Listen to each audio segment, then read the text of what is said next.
I'd like to welcome everyone to the conversation where we talk about everything Cowboys.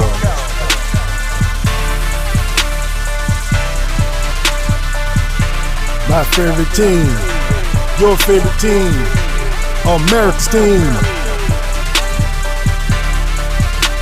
Here with your host, Coach Marv.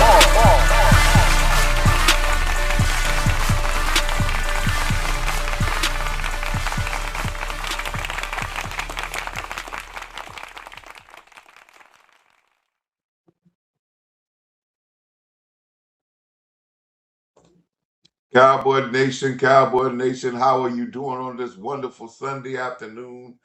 Man, what a great day. Yeah, I can tell you here in South Carolina, we have some beautiful weather today. The some of the great heat, but the heat is now we're getting used to the heat as it's been a very big type of heat wave. We have had a wonderful day. Had a wonderful church service today. Had a wonderful church service at wonderful Women's Day church service today at my church. Wonderful program, wonderful speaker. Lovely. The women were in there. They're in their white and their pink. There was a very good day. The spirit was in the house. Definitely today. Had a great day getting up in the morning. Had a tough start getting up in the morning because we gotta have a tough start getting up in the morning because of the fact we were getting up yet this morning from a long night and the start of a 10 o'clock game last night. Me and the guys getting back together on I think one of the best live streaming shows for watch parties that we have in football in the Cowboy community. The four of us got together, the 4 or 5 of us got together, Boss Cowboy, Amp Sports, ATM, Henny Moore, ATM Sports, um, Lou Tates, all that. Boss Cowboys was the start of all this, and we got together and we gave our point of view of the game and our points. We all come from a different angle of how we do. We had stats and we talked about things, and it was good to get back with those guys and talk football and give me my point of view. And as I always say, I don't come from a point of view like a lot of people. I come from a point of view that's somewhat different from a lot of guys that goes out and give point of views. Sometimes I can control my heightness in my point of views. But some people may say, well, Coach, are you really going crazy about these Cowboys in this preseason? Well, I understand when you coming from somewhere and you're trying to build something, you get excited about everything you see. You don't get excited about the games per se. You get excited about what you see, what type of direction you see, and the mentality that you see of your team in. And as this show says again, and this show was saying, I see a team culture growing.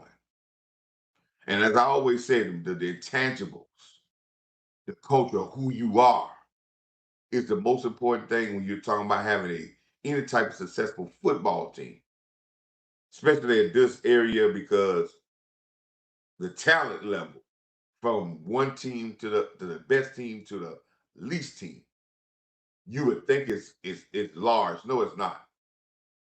The talent level between the best and the least in the NFL is very small. And the intangibles is the thing that separates. Most of the games that are with most of the games are within a seven seven and under score. So it's razor thin from winning and losing every week and getting to the Super Bowl and all those type of things. So culture, team, how you play it together, right fit, playing smart, not beating yourselves, making teams beat you, making plays, not making mistakes, staying together. All of those things are intangible assets. And I ask you, Cowboy fans, some of y'all might not could see them. Some of y'all might not know what y'all seeing when you see it. Some of y'all might get misconstrued with some things that think is really great that sometimes are not really great cultural things or not great things. They just happen. And then sometimes we get away with certain bad habits that we may think is good because we won, and it comes back to hurt us. But I'm here to tell you on the day, when I say I see cultural being built, growing, we're going to point out some of the things that we have talked about all year long since last year. And I tell you, this show is not going to be one of the shows that you can come and watch my show and say, "Oh, I watched Coach Marv's show the first time, and I know everything he's talking about. I know everything where he's going, where he's coming from." As I always said, when I give you a watch list, I want you to go back and view my show. All the shows that you want to go back and do your history of my shows, because what you're going to learn is all my shows build upon each other. And as you follow me, if you're a long-term follower of me, you're going to start thinking like I think, and you're going to remember some of the things that I have said, the streets I've come down before, and you'll say, wow, Coach talked about this months ago. And some of the things we talked about, culture build, stages in culture, stages in building your culture, fixing the defense, winning games, the things we need to do to win games, the things we need to do to win road games. Those things don't change. They're the same building criteria, the same building things that all great teams have. And they got to start and they got to grow. And we got to remember something else, people. I know we got a lot of people giving a lot of crazy hype to certain players like Cam the Brown, about Barham. You see how he played. A lot of guys we are giving crazy hype to. Individual guys. We're talking about guys, we're talking about starting them over guys that play in front of them that didn't play, but we see a good play in one game. And in some aspects, we already crowned them. It's great. When you say, well, Coach Marv, you're doing the exact same thing. Aren't you claiming guys to be great? Aren't you claiming the Cowboys to be great? And all this hype and talking about y'all gonna win, your defense is a weapon and all that stuff. Aren't you doing the same thing that we're doing and we are overhyping Barham and all those? No. I'm calling these things and saying defense is a weapon because it's a must. It's a must that it grows to be a weapon for us to win a Super Bowl. I'm excited because not do I just see good players, I'm seeing a consistency and a culture. And what I mean by a culture, I'm seeing guys doing things. I see guys, what's up going to church? I see guys doing things that are good habit building championship type of thing.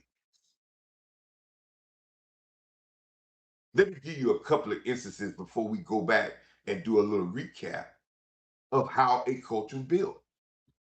I'm seeing consistent play from first string, second string, third string. I'm seeing consistent play in physicality from the first guy to come on the field to the last guy to come on the field. I'm seeing consistent play throughout the football game. In no game that we had preseason wise this year that I felt the other team controlled the tempo. Is that important?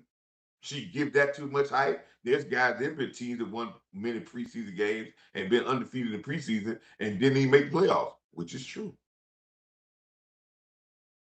That's why it's building and growing. That's why we hadn't arrived yet. But we must be excited about where we at because the team needs confidence. See, confidence is everything. Your swag about you, your confidence. But what's the problem in Dallas? Dallas fans go from 1 to 100 in a blink of an eye. We go from winning a game to start winning a Super Bowl.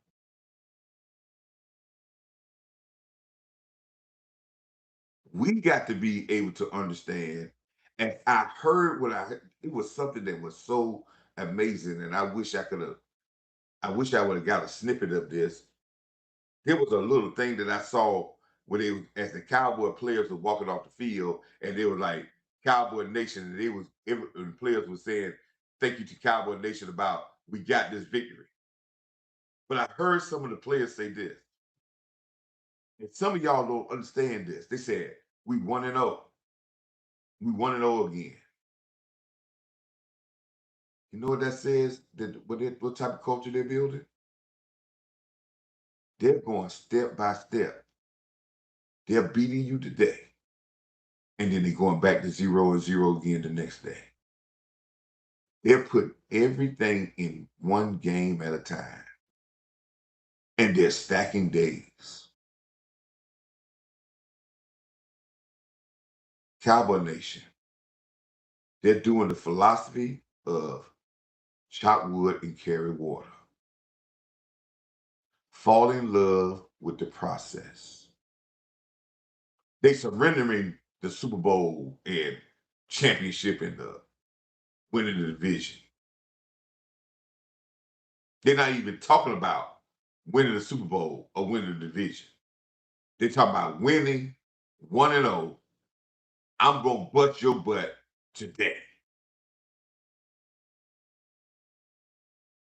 And teams that think in the moment and play in the moment and play hard at the moment are hard to beat because you can't catch them slipping. And we're gonna see if that's gonna grow. Hey, Miss Ginger,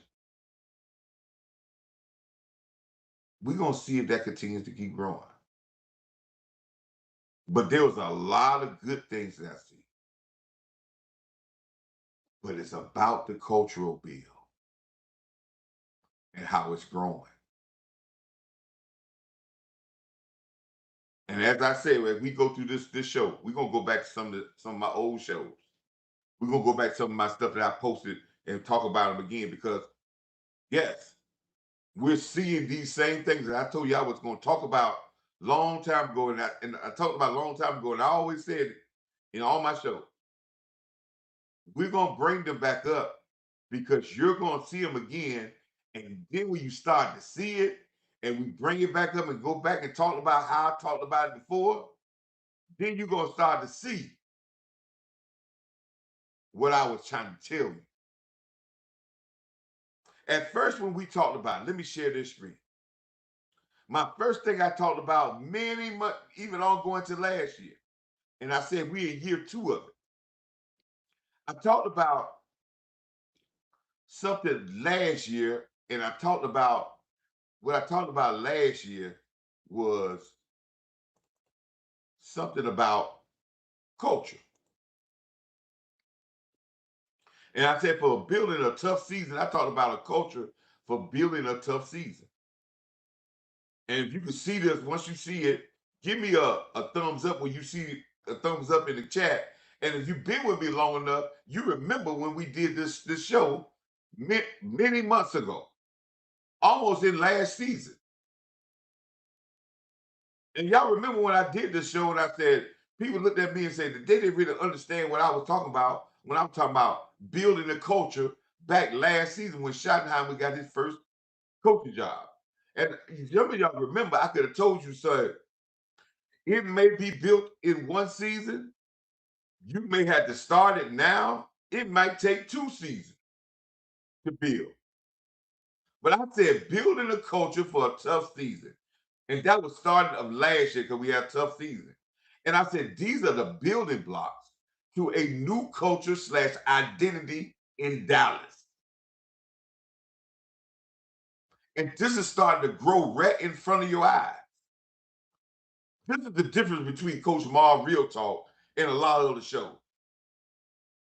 We talk in the moment, but we build our fan base with stuff that's going to be essential. And if you look at it and go through it with me, when you start to see it, you'll start to see, you be like, I be doggone. These things I do see, and we're playing better because we're doing these things. One was physicality. You're watching a more physical football team across the board. We dominated the line of scrimmage on both sides. So if somebody say, well, that's just your twos, that's just the backup, well, our backups dominated their second and third and fourth string thoroughly. And somebody always told me, if your third and fourth string, your second, third, and fourth string dominate their third, fourth, second, and fourth string, usually that's what's going to happen when your first strings get together.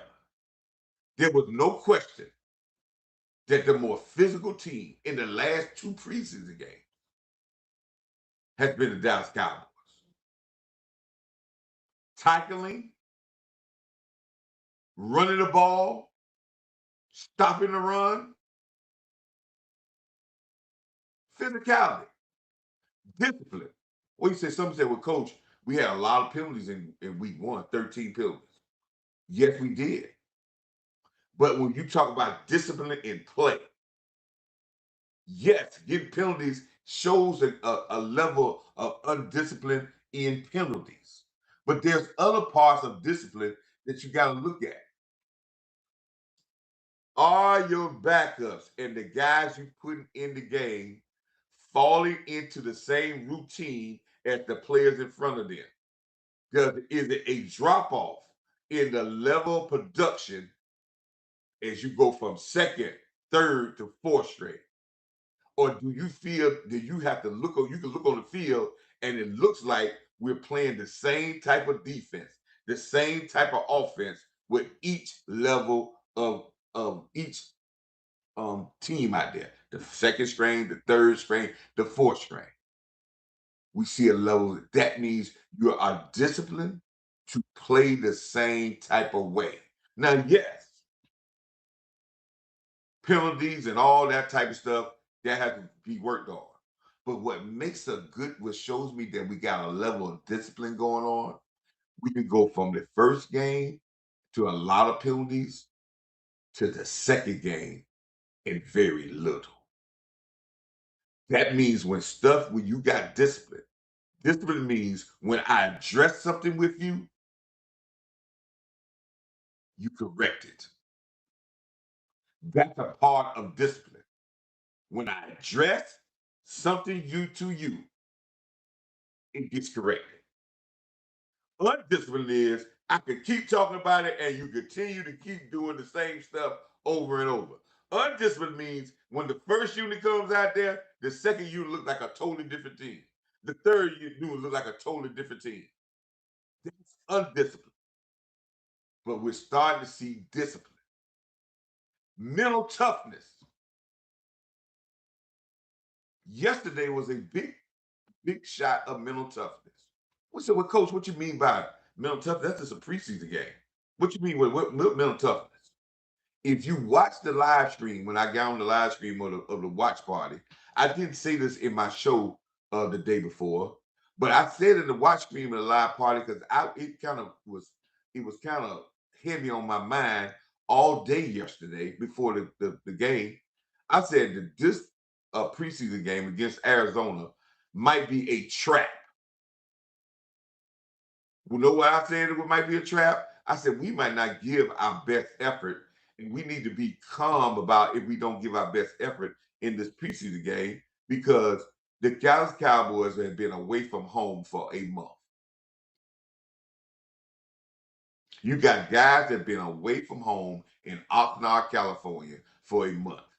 They have been practicing very hard. Shotty has had one of the most harder training camp than the Cowboys, that the Cowboys have had in a long time. They were finishing up training camp on this past week. They went on the hard practice, I think, on Tuesday. One of the harder practice, some of the players said, over 2-hour practice, live, physical practice. Then they were going to travel down to play the last preseason game of the week of everybody at 10 o'clock, 7 o'clock afternoon time in Arizona on the road to go to Arizona to play a preseason game before they go home, and they hadn't been home in a month. The mental toughness part comes in. They still had to go to work. And listen, yes, some guys had a plan for their job. Some guys are just playing out there saying, hey, man, I just don't want to get hurt. The preseason is not over. They could have very well started to write it in certain spots. But they came out with a business-like mentality, regardless of how tired they were, regardless of how fast they wanted to go home, regardless of how they was like, man, let's get back to Frisco and let me get some rest and let's start practicing Frisco. Let me get back to my bed. Let me get back to my girlfriend. Let me get back to my dog. Let me get back to my car. What's been going over here? What's been going over there? Let me get back to my surroundings. They went to Arizona and went to work. Because the mailman goes to work. Rain, sleet, or snow, the mailman go to work. And Gary Chennis Bears used to say from South Carolina State. He always tell them the mailman go to work. They didn't take no day off. They didn't say, where's me? I'll pump it back up next week. They went to Arizona and went to work. Preseason, non-preseason. There was nothing on the line but certain people with jobs, but some people weren't even worried about their job. There was nothing on the line for this team to be engaged from the sideline, coaching from the sideline, on every play, the enthusiasm across the board from the guys that were even practicing, weren't even playing. There was no reason for them to be that excited about playing a game and they're about to go home.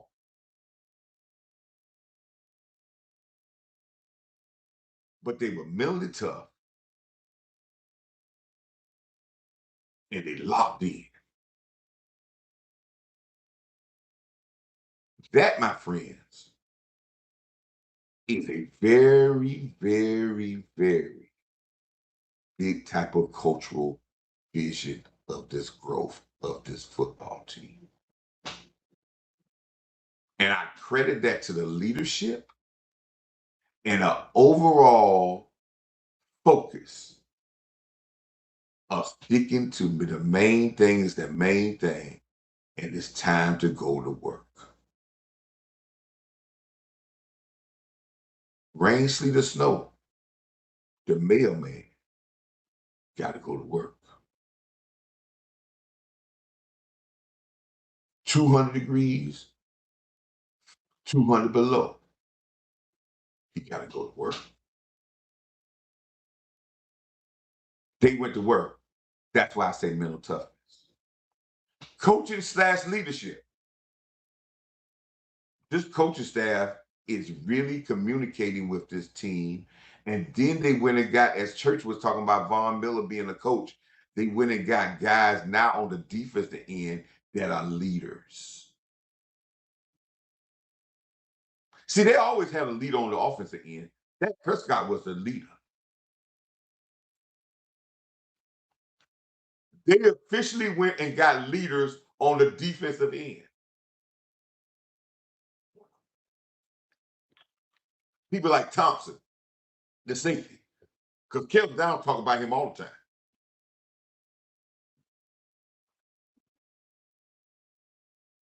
Yeah. Urgent. Oxnard, California. 3-hour ride to a game that really don't mean anything. Last game. They brought your game to be the last game, so when you get into back to Dallas, you don't miss probably half of your off day. Yeah. And they went to work. See, people don't think about those type of things. But the coaches / leadership, they have went and got guys to be the leaders on the defensive end. Now I'm going to make some of y'all upset. And I'm going to say this one time, and I'm going to move on from it. But I want you to understand, and you get what you want out of it. If you coming into the show, Miss Ginger going to tell you, if you coming in this comment show, like, comment, and subscribe.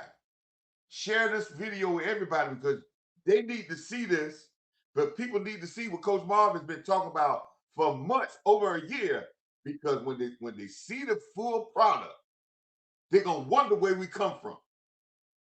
But I'm telling you how we're growing. Yes, they got full leaders, and I'm gonna say this right here about leadership. Leaders of men promote confidence, not fear. Leaders of men promote you going to work, not taking days off. Leaders and men promote you to go out there and do your job and work with everybody else, not fake and make excuses. Leaders and men make sure that you are held accountable for what you do, not start pointing the finger at somebody else. That's what leaders of men do. And the other thing about leaders of men of a football team or anything else, they don't have to fight with nobody to find out who the leader is. If you have to fight and compete with somebody to find out who the leader is, there is no leader. Because guess what? Everybody knows who the leader is. They don't have to fight for their position. It's earned. So when I hear last year, 2 years ago, that there was a fight and struggle for the leadership of the defense from D. Law and Michael Parsons, that meant it was no leader on the defense. Because leaders don't have to fight for that title. And you wonder why the defense fell off? Because there was no leaders on the defense. When the Cowboys decided to pay Quentin Williams an extension, they decided to pay him because they decided to put him, and he was already resonating as the leader of the defense. And there were certain sergeants that was under him, like Thompson, the safety. Now Von Miller, the Hall of Fame edge rusher. Gary, the guy that came on the defensive line. All those guys, Clark. But they already know who the head honcho is. And he didn't have to fight and struggle or have no battle or no tug of war with any of them. Because if your leaders have to have a tug of war about who's the leader, that means you have none.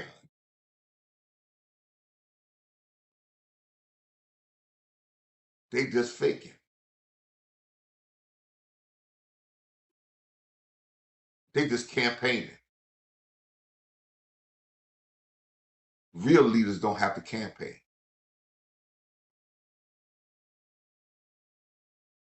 They're appointed. Let me say that again. Real leaders don't have to campaign and you have to do an election.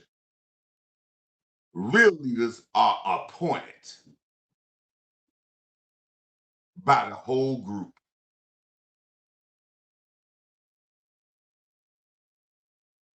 And that, people, when you got coaches that lead from the front like Parker, see your attitude about challenging people, he leads from the front. And I can guarantee you, going down the line, you can watch the coaches as they interact with players on the sideline. They were going to work on this game. They made sure that the players knew that this was a work day. That's where you start to see the coaching and the leadership. I told you this had to grow. And I told you when you build a coach, you got to weed some stuff out. It's just like a garden. The ground ain't it ain't fertilized. Sometimes you may have a garden, you might start trying to grow something, and you be like, dog, mom, I can't get these tomatoes or these collards to grow. And know what somebody tell you? Your ground ain't ready yet. You gotta dig all that up and treat it again. You ain't got all the weeds out. You ain't got all the bad stuff out of there yet. And once you get all the bad stuff out of there, then you put them seeds down there and you say, oh, shucks, look at my garden.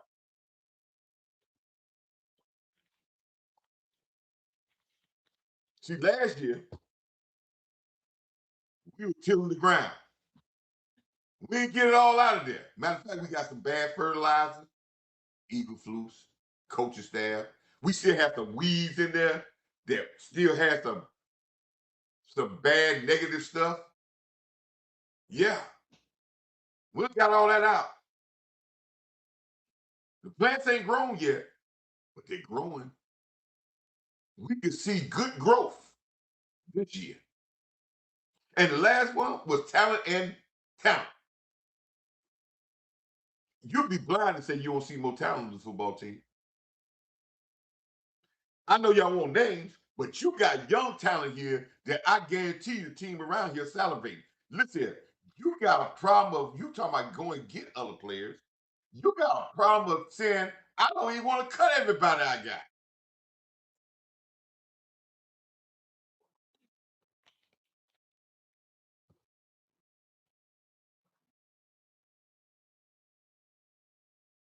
Y'all talking about going and get other players.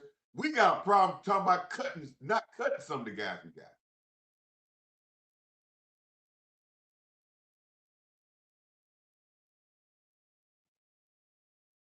And in this year, it's gonna be some sacrifice. It's gonna take 100. It's gonna take about 85 players for you to get to a Super Bowl. So, wait a minute, coach. We don't have no but 55 and 70 guys. We talking about practice squad. Yeah, probably gonna take maybe between 80 and 70, maybe 85, but it's at least gonna be 80. Because that out of the people on the practice squad, you're gonna lose some, you're gonna pick up some guys, you're gonna pick up some guys from your active roster. There's gonna be a little bit of changes. We may about 10, 11 players, because you're gonna have some guys that are gonna get hurt, that's gonna go on IR. It takes about 80, maybe 85 players to win a season. Because you're gonna have some people go down. This football. But what you do is you build a culture that's strong enough that can sustain injuries and continue to keep on moving and still have enough juice to win. May not be as perfect, but it still got enough juice to win. But your structure has to be built strong enough to be able to support if you got injury or you got something that happens. That's what your culture is. Your culture can withstand hits or disappointments or stuff that goes wrong. Uncultured, no foundation. Soon as one thing hit, it falls apart. Like last year, when you don't have no leadership, soon as one player go down, soon as something go wrong, it fall apart. No foundation. Throw a pebble through the house and hit one wall, and the whole house fall down. we're building something different. And that, my friends, we talked about the building culture blocks to a season. We talked about this weeks ago, months ago. And guess what? That, my friend, started to come true. And we said, well, Coach said when he showed this video, when he brought this up months ago, he told you it was going to come back around. Didn't it come back around? Aren't you starting to see it? Those are the cultural blocks of building and winning team. Don't you start to see those cultural things start to be built? And then I said, there was another show I came out with. He said, well, Coach just said the cultural blocks. Well, how are we going to know we get to those cultural blocks? So I came out with another, he talking about, but I came out with another one. I talked about, okay, y'all want to see the cultural blocks, but let me tell you about some stages. Do you remember this show? Or this slide? I said, there's going to be some stages of the cultural build. I told you there was going to be some blocks that you need to build, and you're going to start to see some stages of the cultural build. This ain't no stuff I just made today. This stuff I showed, I ain't just going back in my library of my shows. I told you it's going to be some stages. I talked about Shotty. I think Shotty stages of a culture build. This is something I didn't make up last night. This stuff I already had based off shows that I had out of 300 some shows. Go back. This show goes all the way back to last year. Yeah, Coach Marv, my show has grown. I have learned how to get with this chat GPT or whatever. I've learned how to put thumbnails to my videos. But guess what? When I was sitting in the other room with a crazy green shade over top of my head, the walls weren't painted, a old couch in front of me, a camera that was fuzzy, I was still making videos. I was still going to work. And I was still going through the things that we need to do as a team. I was not running around, jumping around and running over this and that. I said, we need these type of things to be able to win. Because these are the same things that we have won with before. And I talked about these cultural the blocks. And then I said it's gonna be stages when you're gonna see a culture gonna go through. And this is what you gotta find out. First, you're gonna go through the industry stage. We going through the industry stage. We went through it last year when Coach Schottenheimer first got the job. The industry stage is everybody excited about the new coach that comes in. We went through an industry stage. We've gone through another industry stage with Coach Parker and his defense. Yes, there's an industry stage. And yes, we went through the industry stage, but the industry stage, at first, when it's not a real culture, sometimes it don't last and it burns out. Sometimes you got to get that flame going and have that sustained heat with that flame. The first burst don't mean it's gonna last. You got to build a foundation. When you cutting wood or building a fire, you can put that first light don't make it's gonna last. You got to keep putting wood up there to get that fire, and once they get enough wood, you can keep it burning forever by feeding a little bit. It'll burn forever. But first, you might get it to start blazing. If you don't feed it with the right stuff, it's gonna fall apart. So yeah, we go through the energy stage. That's the energy stage when you talk about building a culture. Everybody's high energy about when you first start. Everybody's high energy about Coach Parker thing. Everybody's excited about what they see. Then you go through the adjusting stage. What is the adjusting stage? I talked about that. That's when you start to adjust, figuring out your players. They start figuring out their coaches. Because everybody don't know. You start figuring stuff out about them. They start figuring out about what they supposed to do. They start this is the what we call the continuity stage. Remember I talked about the 3 C's? This is the continuity stage. We get continuity with everybody. That's the adjustment stage. We figured out what the coach wants from us, what our team can do, what our players that come in because they change every day. We get to know each other. We get to know the rules of what our team rules of what we should do, of how we play, the tempo. We seeing that because coach keep talking about we're playing the right way. Then we test the testing stage. We failed the test last year because as soon as we got out there and stuff started going wrong, we converted back to old habits. And there ain't nothing wrong with that. Everybody don't pass the test. Every culture don't build right off the start. Goes back to what I was telling you about the garden. The first crop don't always be the one that grows because you trying to test the soil, but you found out that you ain't got all the weeds out. That don't mean the whole process is over, but you face some adversity. That's what testing is. You got to fight through the adversity and stay the course. Because the next one is persistence.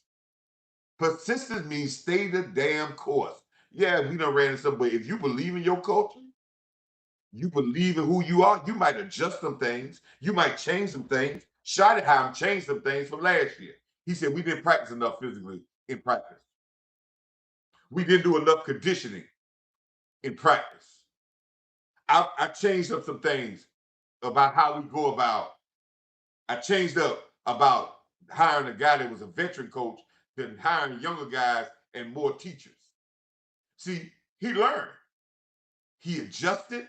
He tested last year. He came back and adjusted, but he ain't get away from his core thing. He persisted in his culture. And then the last thing, you start to see the maturation. And what the maturation is, when you watch every Dallas Cowboy team, they play the same damn way. You can watch them in the first preseason game.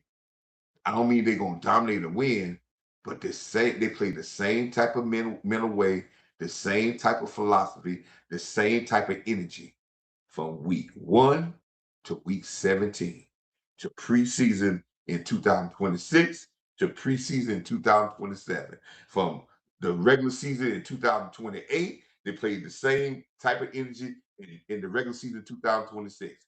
That means that you have built a culture of how you do things. And you have had the energy, you have adjusted your culture, it's been tested, and you were persistent, and now you see the final result in the maturation. Y'all learned something about football that y'all probably ain't never thought about. But this is the building stuff that coaches talk about behind that wall. They can't stand in front of the press conference and talk about this because some of y'all ain't gonna understand and they gonna say, oh no, let's go get a big player. But this is about team building. And not only team building, you can take these same things in your real life.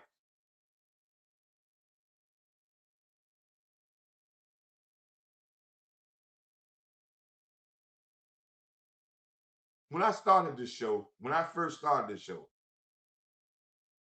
Miss Ginger could tell you if she's in the chat.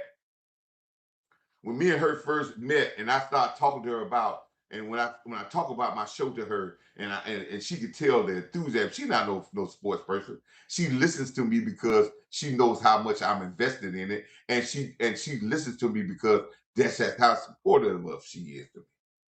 But she can tell you one thing about it. She understands that I never started a show, and even my coworker at my job, Mr. Ian Ross. I hate to use Ian's whole name. I'm sorry, Ian, but he has a show as well, and it's not a sports show. But he can tell you as well. He was one of the people that first started me to actually tape a show for me to start. But all of them can tell you that my passion is the Dallas Cowboys, but my passion is not only coaching, but my passion is giving something for people to be able to use. Yes, we can celebrate the Cowboys, but if you could take anything I can say and be able to use it in another light, I have served my purpose. When I coach, I didn't coach guys. Yeah, you wanted to win championships, but I coach when I get to see a kid 20 years from now. I've seen kids that I've coached 20 years ago, and I've seen them out in the somewhere, and now they got gray hairs like I do.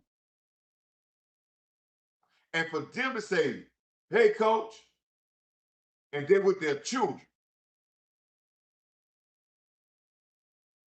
or they're with their wife or their girlfriend, and they say, "Hey, coach,"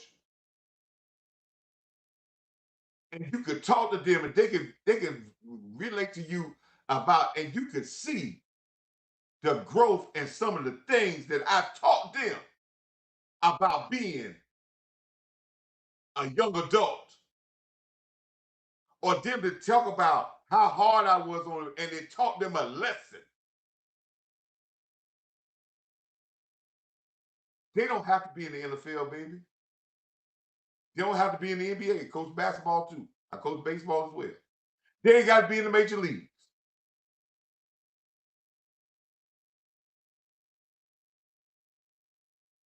They became young men. They became men. And I didn't do it alone. I just played my part in this great life called team. We in the biggest team thing in the world, life. And I played my part. And that's why I go to work every day on this show. I don't care if I get 1,000, 100,000 subscribers.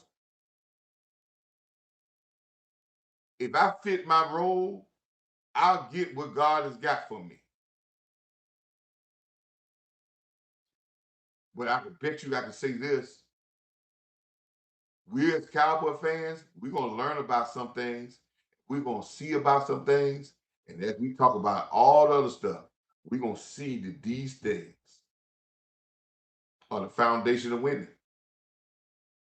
And some people gonna take some of the stuff I say and gonna use it in other parts of their life.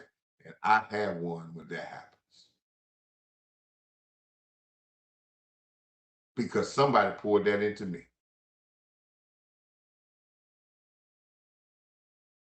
The soapbox, man. I just wanted to tell you why the spirit that I keep doing this thing. Took me a long time to get into it, but this is what we said: the stages, and y'all see the stages. We in the persistent, we in the maturation.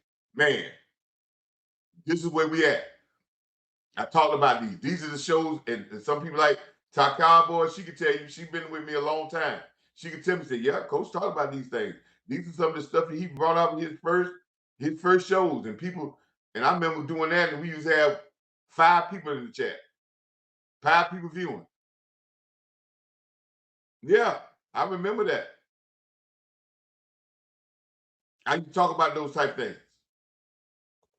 Then I talked about, you said, "Well, Coach, well, we talked about those old things," and then we said, "Well, what you excited about now that you see that's got you so excited now? What's the thing that you got so excited now that you see that's really got you all fired up about this team?" And I said, "Remember we talked about the defense? I'm trying to find that my defensive one, my defensive thing I had, you know, got bad with me because coach I'm still working when it comes to this technical stuff.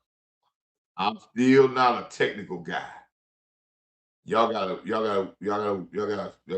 bear with me when I go through here trying to find my stuff for technicalities because I'm not a real technical guy.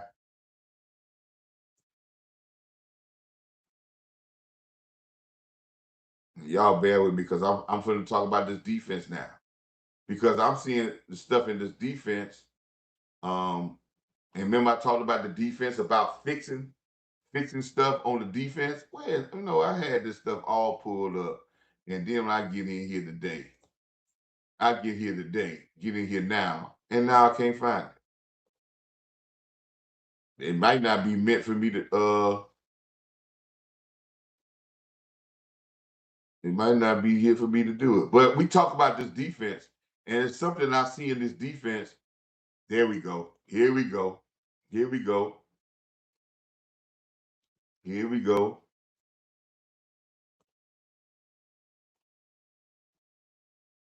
Here we go. Let me cook this one out. Here we go. Let me close this out because too much stuff out here. Now, let me know if you can see this one. Let me share this screen because we talked about this too. Y'all remember this because this was this year. We talked about the defense. And I want to ask y'all, because we talked about this. I talked about this one before we even got to training camp, before we started doing mini camp. See, I don't want everybody to think, say, well, coach, well, yeah, it's easy to put stuff together once you start to see it, and then you can take it away from there. If anybody follow me, go back in my Twitter post, go back to my show. You see that I started this what we need to fix back before the even training camp even started, before OTAs came, based on what I heard from them and based on what I saw. And I told you then that you were going to hear these things over and over again, and you're going to see them fixing our defense and with these defensive fixes. And I told you over and over again, when we start to play, you're going to start to see these characteristics. Did I lie? Tell me in the chat, did I lie?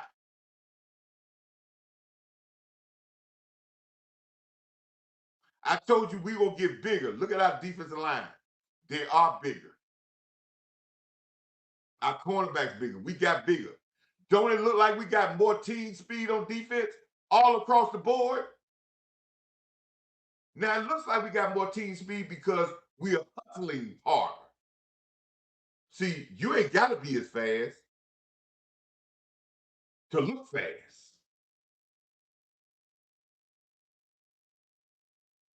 You ain't got to be as fast to look fast.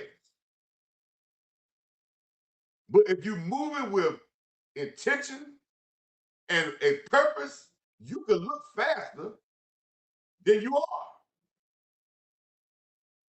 Versatile players. Don't y'all see that? When you can take a guy like Barham and put him at middle linebacker and he look like he's seamless because he played, you drafted him because he was a versatile player already.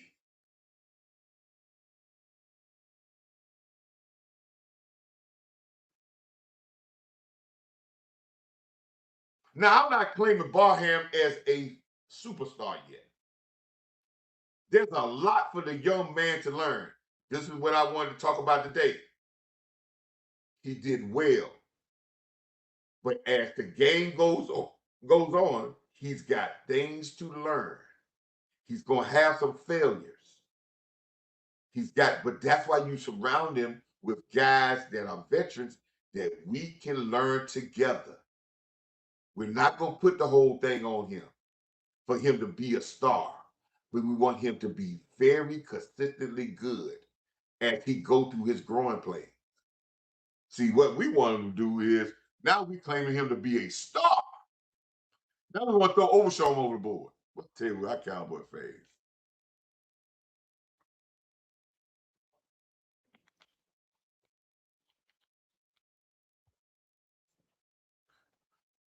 Y'all don't realize this defense fits Overshown. And I'm not disclaiming Barham. This is the defense that Overshown came from Texas. You talk about he ain't played a green dot. No. The style of linebacker play is when he played in Texas.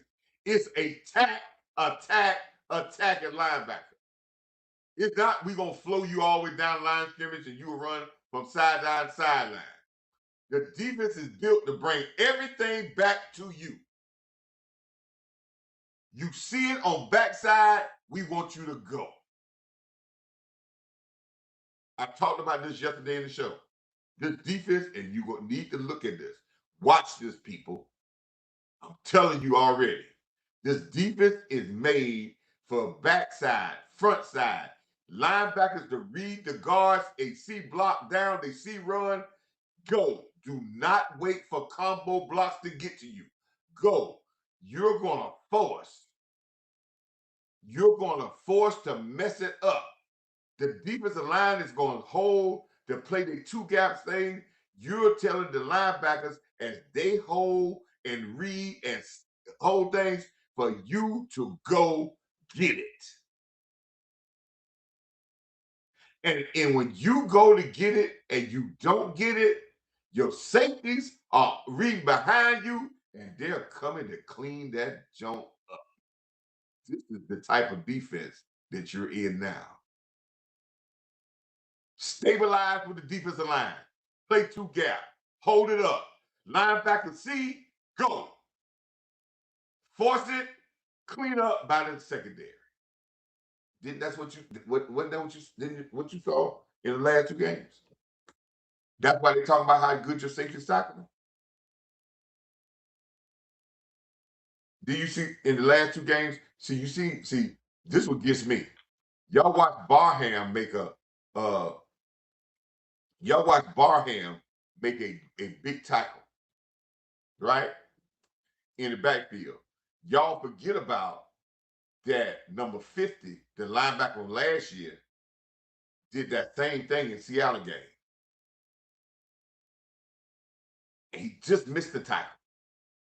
But we shut it down for no game. But y'all didn't get excited about that.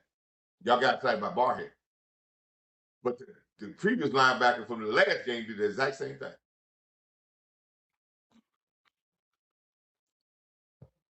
See, you done saw it 2 weeks in a row from two different linebackers, and you saw it from another. You're seeing the same stuff from different players. We jump excited about one, but we done seen the same stuff from different players. That means what? That's a cultural thing. That's how we play.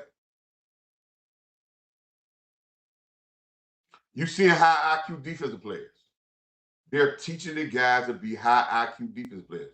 Coach Parker is teaching guys of why you do certain things, where we do things, how we line up, how we play off each other, how we be smart and be football players.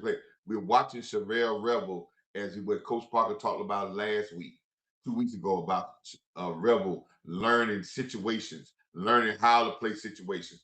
We're learning, he's seeing the growth. And as he learns how to play situations, his athletic ability is taking over because his IQ, his football IQ is putting him in better spots to make plays.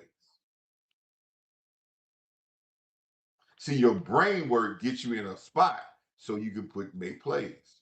This is the exact same thing when you're talking about in the business world and in your own world. Your critical thinking, thinking about situation, puts you in situations for you to get success.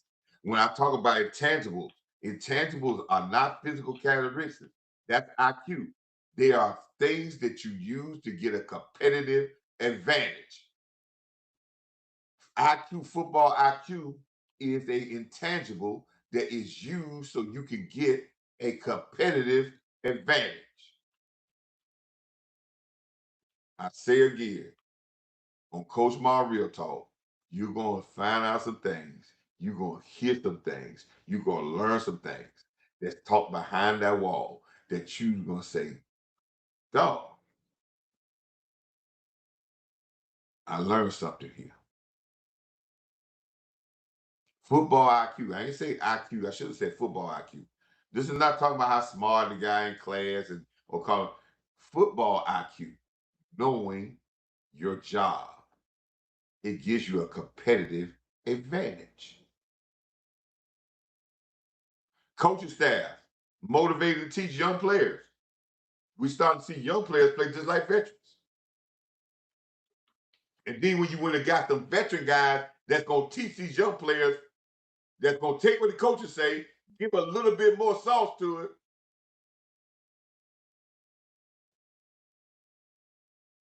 To get across what they want. Because listen, they went and got veteran players that has been coached by the guys that's coaching. So the veteran players are just echoing what the coaches have been saying because they have already worked with these guys.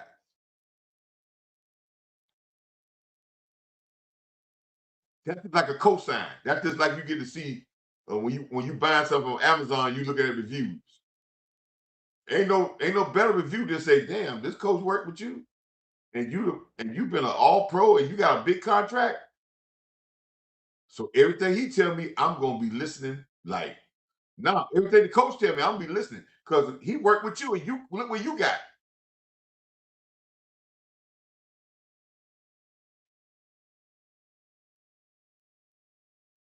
Let me give you some example. Let me give you an example. And I hope church is still in this chat. Last week, right before the playoff, right before the scrimmage, everybody was talking about how we got this problem with right tackle. We got this. This man. They talking about hiccups. They talking about certain things. You got to be consistent, but that it's not gonna stop our offense. Our right tackles ain't never been perfect. We just figuring out that hell, our defense is damn good. Don't worry about that. When the coaches say we got to find out ways to help them with their consistency, that's smart coaching. You listen. Sometimes you got to come up with ways to help your player get better. That's coaching.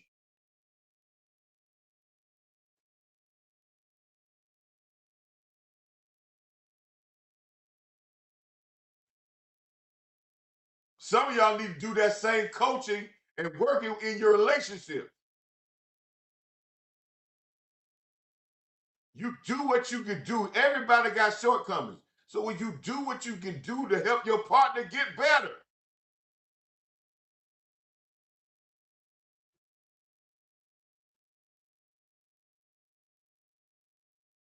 you don't throw them away.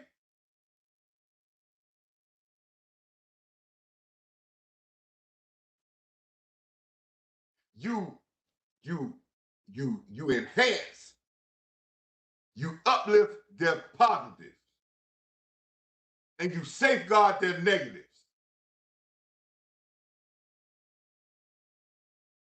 That's what you do with players. That's what you do with your own people that you care about in your life. You cover up their negatives. You safeguard them. That's a negative. That's a problem with them. You don't push those buttons. You try to keep them away from that type of stuff. The stuff that their insecurities. You safeguard those and you promote their good stuff. So if Steele is good at run blocking or certain type of pass set, a play action pass, you try to put him in situations like that. You don't put him in a situation where he got to drop back every time, no tight end or no motion. We don't really know in this full pass gear all the time with no type of play action pass or no type where you just gonna put him on an island and say go at it.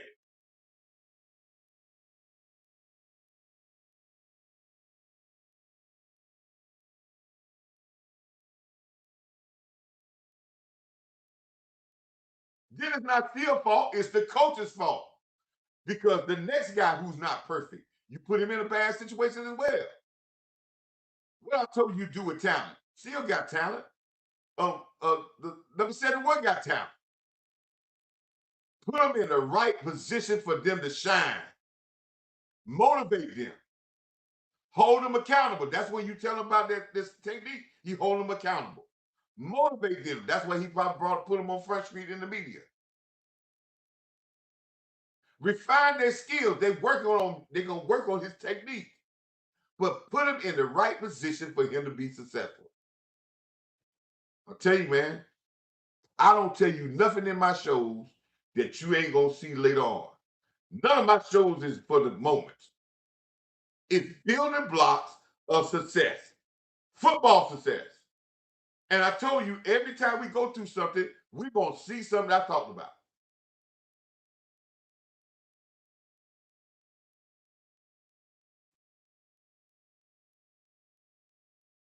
Players with a dog edge. He got those guys. You can see that. And players accepting their roles. You can see that as well. So all the things I said he got to do to fix this team, fix this defense, you're starting to see this in real time. That's why when you start to see these in real time, people, when you start to see this type of stuff in real time, know why you starting to see this real time? This is why back in March, I posted this on Twitter and told you that this T-shirt was gonna be sold, and I was gonna do a T-shirt, and we need to carry the mantra of this for the next for our show. I told y'all we need to do this. Should be the mantra that we need to go and push this narrative, this thing for the year, because this is going to be the important thing for winning the championship. And then I also finally got the T-shirts ready. I posted on Twitter what I sent my first shirts off to Stephen Jones, who's a long-term member of this channel. And I sent some other off for some people that bought them. I had some people cry about the price of the T-shirt. This is a print. This is being built for you. I don't have no production where I got 100,000 shirts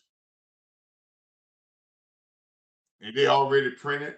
When you call, we'll print a special shirt for you. You want a custom build, we'll do that. This print that we print on the shirt, they'll tell you Stephen Jones put in there. Very good shirt, printed in 2 colors, good contrast of colors, and you're gonna be original here. And the shirt that I'm putting out there, this is the blue one. Come in charcoal gray as well. And this is not just about promoting the shirt. Just like I talked about those other things, this is not just being hype. This is a must for us to win a championship.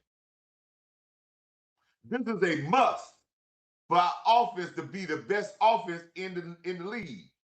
What that godly word is? You said, what does defense got to do with that, coach? Because this defense, as it gets better, it challenges our offense to be better. It challenges our offense not to be complacent.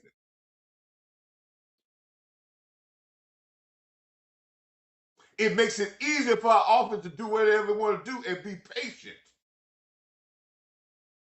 It takes some of the stress off our offense. And when you take the stress off of good, it becomes great.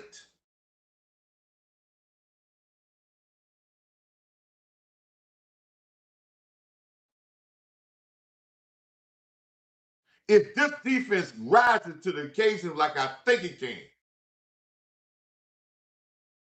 we're not talking about a team that's going to be just good.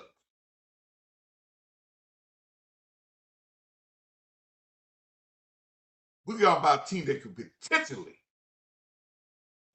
be great. Understand that word I just used. The most important word in that sentence I just said. Potentially. Potentially only gets put in place with work, action.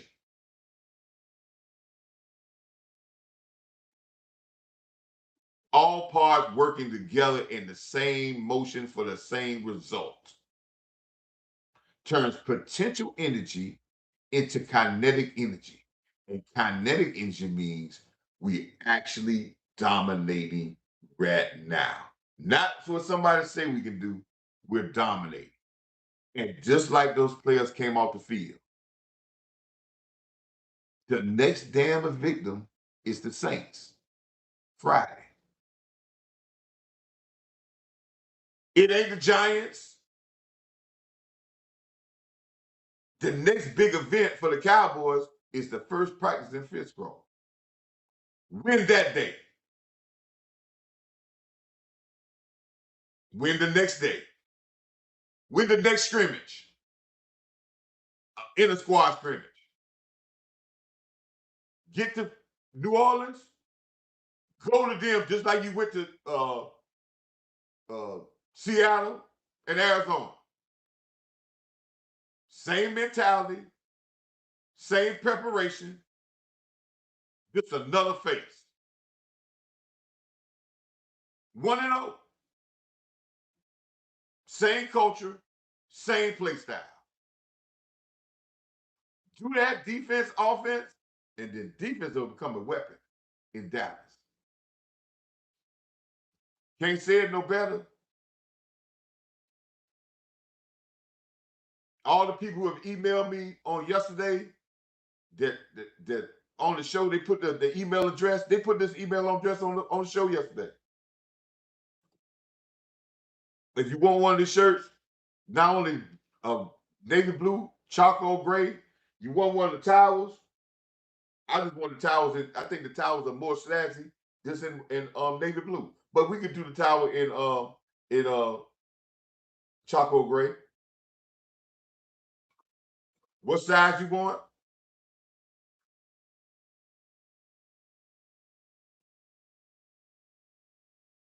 Yeah. I did I think I Duncan, look at Duncan, did I email you back? I thought I emailed you back. Um Check your email. Let me check my emails. I'll check my emails and see if I emailed you back. Uh I wanted to know if I emailed you back. I thought I emailed you back the price of the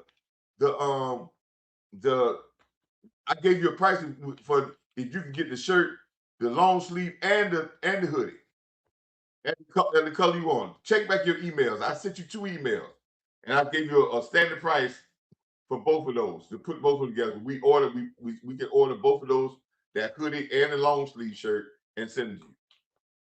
Like I said, we don't have so we order these shirts and we print them. These are not this print is not just words. You know how some people have this words across.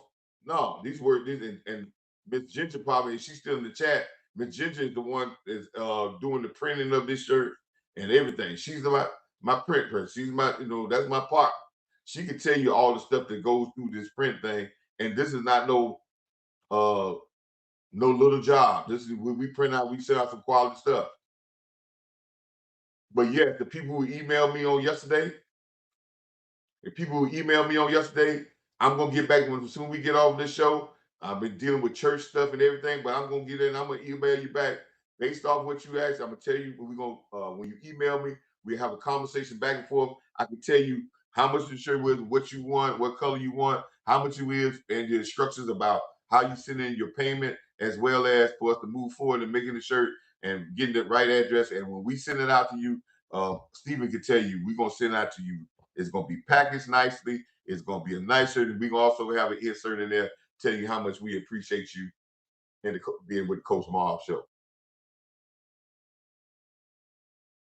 So once we get that, we start processing. So like I said, yeah, Mr. Warren Duncan, once you get that, me and Miss Ginger, we start processing and we try to get that stuff in. Like I said, we not no full production, but we understand we're doing something because we want to push this narrative because we want this to grow.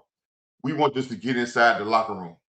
I really wish I could find out if somebody can inbox me, say, "Hey, coach, I can tell you where you can get a shirt and send it to Frisco and get it inside the room." I wanted Coach Parker to understand, to get this because I want him to have that mentality because this is a must. This is a must for us to go forward. And we see these building blocks, and the building blocks has to be put in place for us to go forward. Defense must be a weapon in Dallas. And when we won Super Bowls, it has always been a weapon. Learn your history of your Cowboys. You learn your history of your Cowboys, you'll see that. Don't fall for the fake woo woo. Understand that your players that you out there, let's be confident in them, but there's no overhype. It's hard, it's very easy. As I had a show one time before, Nate Newton said it better. Nate Newton said it's a blessing and a curse to play for the Dallas Cowboys. Nate Newton. He says it's a blessing because you are in the best organization in football. You're gonna be in the spotlight. You're gonna be on front stage every Sunday. And as you win, the pressure gets even hotter. It gets even hype. Every game you win 2 or 3 in a row, you win a Super Bowl. Oh man, it gets the pressure and the hype gets even higher. But the curse come in. Sometimes they don't even allow you to grow. You make one play and they put you in the Pro Bowl. They put you in the Hall of Fame. Sometimes they put unrealistic expectations on you that you will never live up to. And when you don't live up to unrealistic expectations, then they call you a failure. As soon as you get paid in Dallas, the tone changes.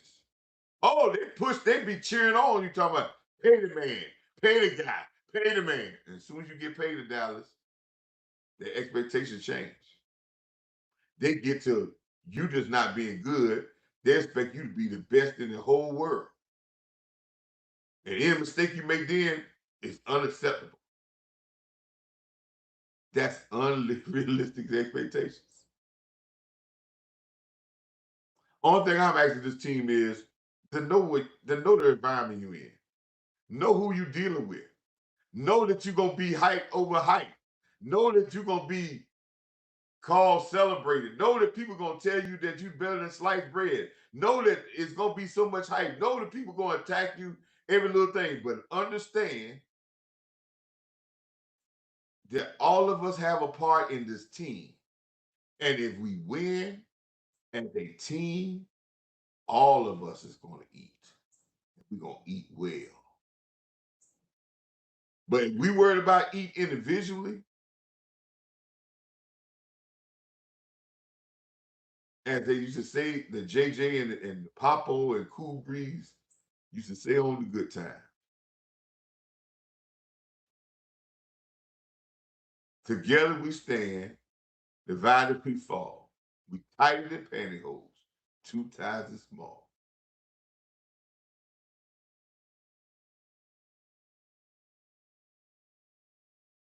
Stand together, Cowboy Nation, Cowboy players. Keep your mind on your work. And you'll be able to go a long way.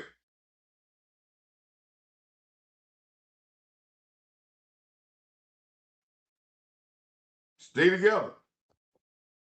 Now, my last little 10 minutes, we're gonna talk about some of the guys that I said that did really well. Just wanted to go over that because that's the most important thing I gathered from this whole thing. I started to see these building blocks and all the stuff I talked about. When I went to sleep last night, I was so excited when I went to sleep last night because you know what I was excited about, and I don't know, I felt like I was coaching again. It, the most exciting feeling when you're coaching is when you put guys together and you building something or something and you start to see the maturation of these guys doing, what you're saying, and you're executing in a way. It's not that you're excited about the actual players. Yes, you're excited about the actual players, but you see everything. You're excited about the guy that made the run, but you're excited about when you watch everybody did their job on that run. And then we had a guy that just did an extra effort for his teammate that he might not even like, that don't even hang out with him. But he made an extra effort to make a block for his teammate. And then after the run, 2 guys that don't even hang out together, one of them come back and pat the other guy and say, "Thank you, brother. Good play." And then when they get back to the school, they talk, but they go their own, so they're in two different cliques. But on the team, they doing everything for each other. There's nothing better than that, man. If any of y'all play sports, there's nothing better. You know, if you played on a team, everybody on the team you ain't hanging out with,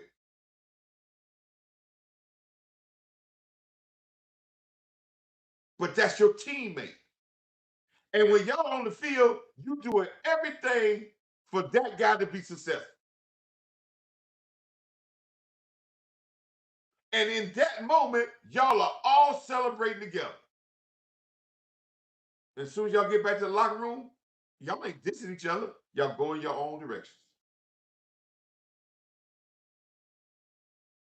But nobody gonna mess with that guy. He ain't my boy, but he my teammate. That's family.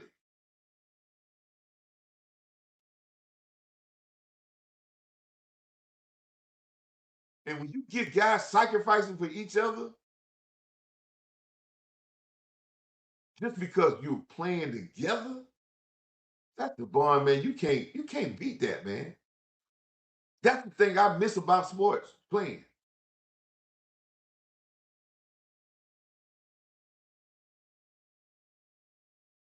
So when I say I was excited last night, I was excited because all the stuff that I've been talking about, it ain't came to fruition all the way, but I feel it. I feel it. Now I can get derailed because there's one big hurdle that I'm gonna tell you that we gotta get over. And Coach Marv is gonna tell you, I'm gonna do a show this week.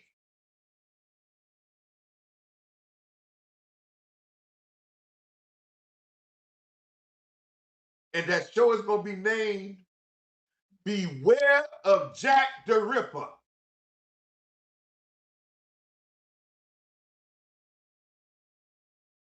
Go ahead and write this down, people. I wish Miss Ginger was in the chat. She'll put it in the chat for me. The show that we're gonna be named this year, this week, is another hurdle we need to get over when this season starts. Now that hurdle is not gonna be done in preseason. It's gonna be done during the season. And the name of that show I'm gonna talk about this week, and we're gonna continue to talk about it, is Beware of Jack the Ripper.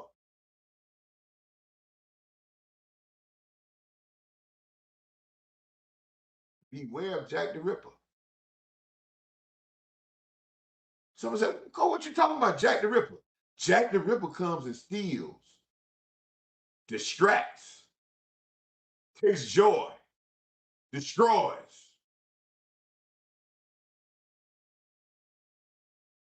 starts deceit, jealousy, envy,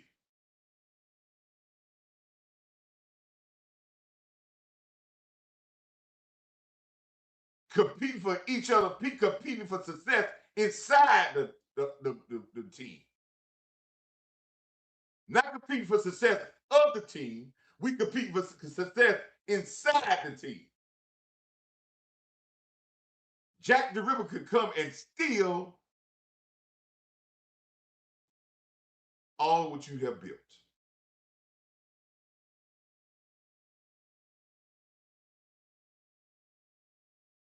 When we face some adversity and stuff start going wrong, do we turn on everybody, each other? Do we listen to the media and say we need to go in another direction? Scrap all the stuff you've been doing all this time and do something different? You mean you change directions?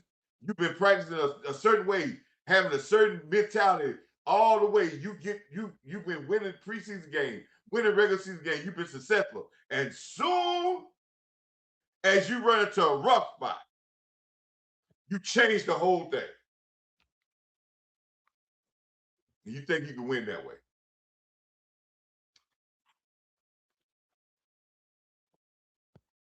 You work on something all this time, a certain mentality, a certain play style.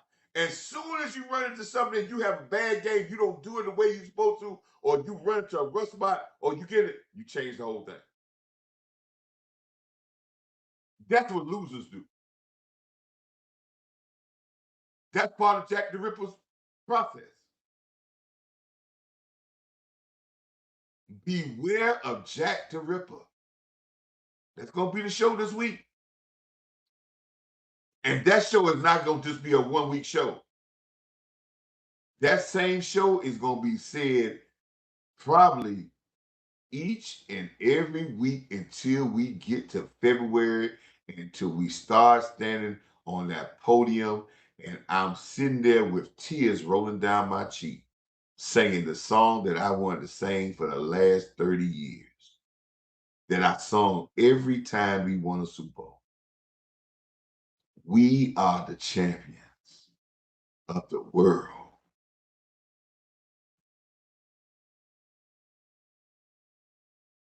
But it's process. And I don't care about the end result. I'm not even thinking about the Super Bowl. I'm falling in love with busting people butt every week. I'm giddy. I don't care if it's a preseason game or a practice session. I'm giddy about busting Arizona butt yesterday. I'm excited about every win, every day. And I'm going to keep stacking them. We're going to keep stacking them. And by the time we look, we're going to be standing on a stack of victories. And then we're going to make you look at us and revel on us. We're going to say, come get it. You next.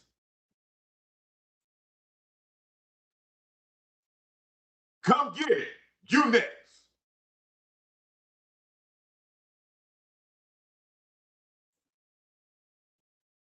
So, yes, I saw some things. Barham looked good for his first time out. A lot of stuff he's seen in practice. Very aggressive guy. Just a football guy. That's what you want. When you talk about linebackers, you want football guys. Great leadership. He got great leadership. Mentor from San Francisco, been great in college, been good at San Francisco. They talk raised about him. He came from a hard practicing, hard grinding team, as well as Overshawn. Just put in his work, man. Healthy. It's a very good linebacker room. The guy James from last year gonna be 2 times as better this year. Watch. James is gonna be very good for this team as well. I like the linebacker room. Young, coming along. Yes, they're gonna be good. This linebacker room is not a complicated linebacker room. This linebacker position is not real complicated. It's a see and go get. The safety position is the complicated part. Y'all gonna learn about that. They work hand in hand, as I told you that last year. Julian Wood, again, coming down, hitting, laying the wood on people. I know he had a concussion because he plays hard, but don't fear. Julian Wood gonna be on this football team. Don't worry about it. I said something yesterday in the live screen yesterday. Some people might heard what I said. They might have been upset about what I said. I hope that wasn't. I'm not denigrating when I say we need to move on from guys to clear room. I'm not talking about the person. I'm just talking about football, baby. I don't be attached to guys with personally. I don't know these guys, but what I hear about these guys, they're very good guys. Hooker is a very good guy. I hear everything I hear about him is a very good guy. Same as Marquise Bell. He's my HBCU guy. I think Marquise Bell got a bad rap. I think he played very well at linebacker that year. I think he got a bad rap. I think when he went to linebacker, he sacrificed himself. He got himself into a point where he gained some weight, and then he lost a little bit of athleticism. He lost a little bit of speed, and he has done well for himself to play this long in the NFL. And he may have some other places that he still could play at. His career is not over. He ain't talking about retiring. But as with this room, we should stand on business here. The whole safety room that was here last year should be gone. The guys that play in safety here, the Locks, the Thompsons, the Downs, the Julius Woods, the Elijah Clarks, those are guys that you should be considering being safeties here in Dallas. And all the rest of the old safeties it's time for them to move on. They don't bring anything to this team that you can't get from these other guys. You got a student of the game in Downs. It ain't gonna take him long. He's already a student of the game. Thompson is a student of the game. He's your veteran guy. PJ Locke has already played under one name, so he understands what and Downs said he gets a lot from PJ Locke, so he understands what uh, his team wants. You got enough veteran guys back there to say, oh, well, we ain't worried about veteran guys. No. So you got that. You got physicality, you got more speed, you got veteran guys that know what the defense wants. there's no need to carry Marquise Bell and Hooker because they're not better athletes than these guys. They're not more physical than these guys. Their IQ is the same because these guys got more familiarity with defense than they do. So why are you holding on to them? Is it because you don't want to cap it or lose some money? See, that right there could be a bad mistake.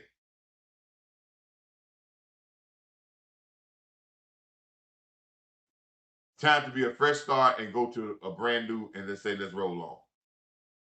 Give these guys a chance. They may latch on to someplace else. That's all right.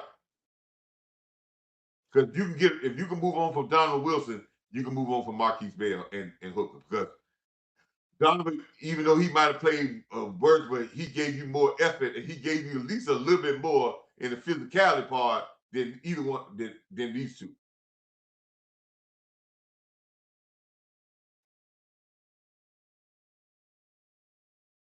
Now people might think I'm talking bad about it. That's the truth though. This defense has moved to another level, and it's time to go with these guys, these other guys.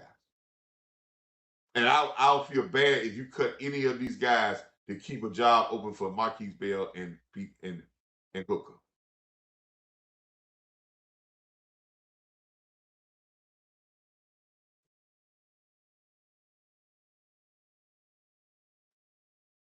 And if you cut them, if they don't get picked up, if something go wrong, you can always go get them again.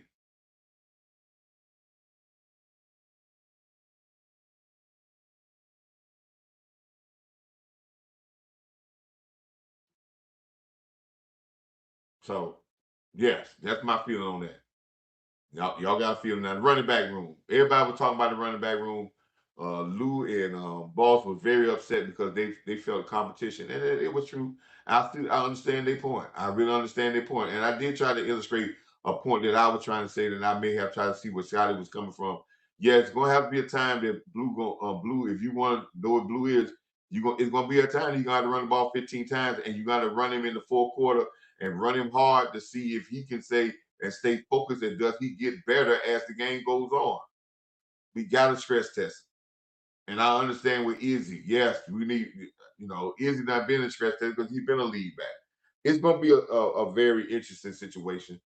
Um, I think this week right here will be proven. I think the week in the next game will be proven. But that back end of the roster, there's going to be a lot of funny things when you got this much talent. There's going to be a lot of there's gonna be a lot of funny things in this back end of this roster, man. There's gonna be a lot of funny things because there's a lot of talent on this football team, and there's gonna be a lot of talent. No, yeah, and you said we need a vet in the room where in the running back room. Is that what you talking about, Duncan? Because I think we got a vet in each room. Um, and this is what gets me, and I'm not going at you, Duncan, but this is what gets me. If a running back has been here for 2 or 3 years, he's a veteran. If you've been in the NFL for more than 1 year, you're a veteran. I think sometimes we want a vet. We want a guy that's a vet. Man, the guys that been here, they vets. You've been through a year, you're a vet. Now, if we want to talk about established vet, that's a different story. But Davis has been in the NFL 6 years. He done ran the ball. He done been behind Ezekiel Elliott. He done learned from Tony Pollard. He done learned from Rico Dowdle. There ain't no more. If he ain't a veteran guy, then you need to just go ahead and get him on out of the NFL. The only thing he needs is the opportunity to go out there and do it. And every time you have given him an opportunity to get on the field and run the ball, he's looked good. And he said something very interesting in the interview. He said he's just getting wrapped up in this undrafted free agent slander. If he was a draft pick, we wouldn't be second guessing if he was all right. He was good. Once you come to this league as an undrafted free agent, you always live under that same stigma. Like you shouldn't be here. I don't care if you played 10 years. You still be there. You know, Tom Brady said that when he got drafted in the 7th round. People ain't start giving Tom Brady respect until after he won 3 Super Bowls. Because they're still looking for him to falter. After the first Super Bowls, oh yeah, he's just a 7th round draft pick. He gonna falter.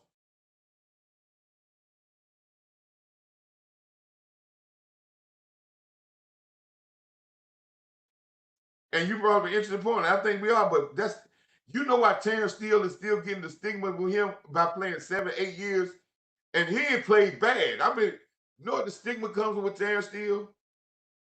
Is he's the undrafted free agent. If Terrence Steele was a #1 drafted free agent that came out of college, they would be giving him more of a benefit of doubt, and they'll be celebrating him and saying they had a pretty good career, did really good. Yeah, but since he's undrafted free agent, didn't supposed to make the team. He ain't supposed to be on the team.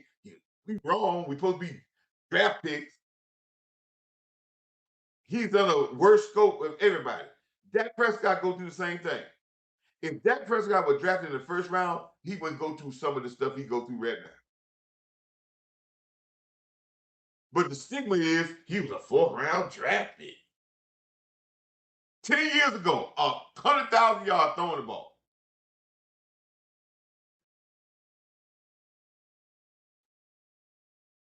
Tony Romo went through the same thing because he was an undrafted free agent.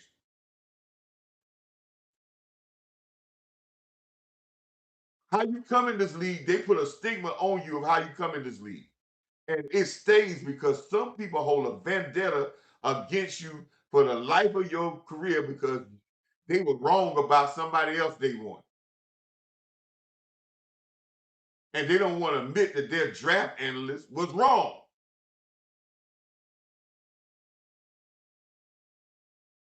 And so every time you do something wrong, they be like, see what I'm talking about? Okay, how long you play in this league? And Davis is right. That's the stigma you go on.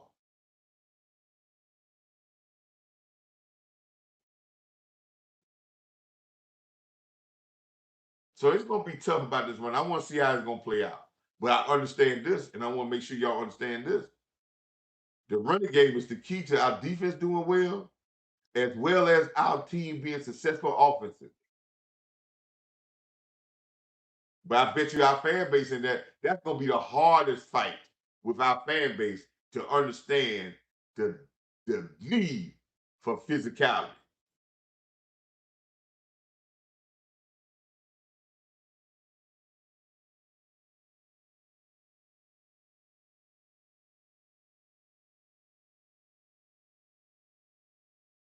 So that and the defensive backs, some of the defensive backs that I've seen from last year, Butler, I don't know if Butler's gonna make this team. Number 25, I saw some of that same tackling jump from last year. That's why I say, man, clear all that stuff out. There's certain people who will stay from last year, but some of them guys with that same diving at your legs and guys running. I watched him play. Listen, I watched the Cowboys for 2 preseason games, and I didn't see a defensive back miss a tackle and not come up and make a hard hit, not whiff on a tackle. Then I watched number 25 last night. The guy running, he's by himself out there, and he's diving at their legs and missed the whole thing. The guy didn't jump over him. He missed his whole and didn't even touch the guy. That when I saw that if I'm a coach and we're trying to change the mentality and we're trying to change the standards. I don't mean no difference if you good or you do a great play, but there's a standard we play.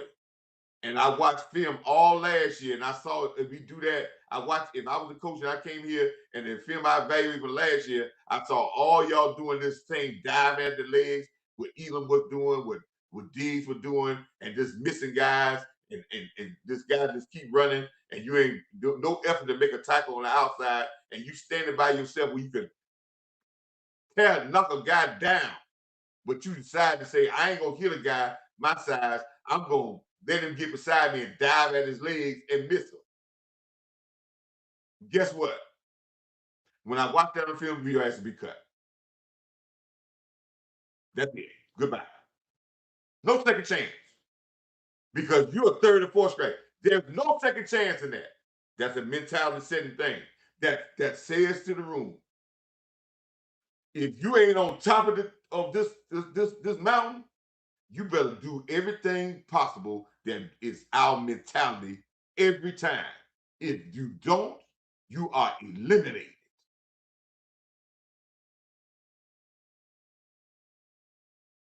Now y'all can say that's being harsh, coach.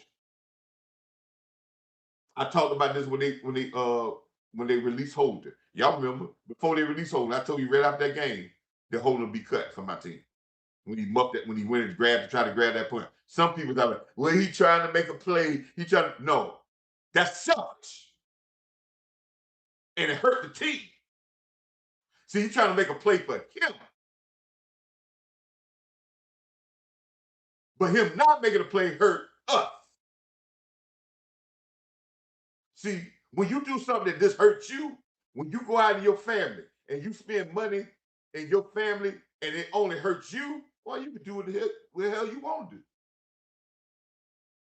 But when you go out there and make a choice, and if you come up wrong, it just don't hurt you, it hurt us. That's selfish.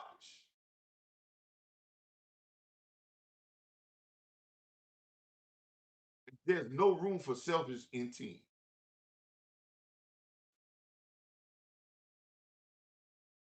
So when the guy runs that outside zone and runs out there, and you stand out there in cornerback, and nobody blocking you, and he's coming, and you can stop that play from and don't go another 10, 7, 8 yards or more, and you decide to do a business decision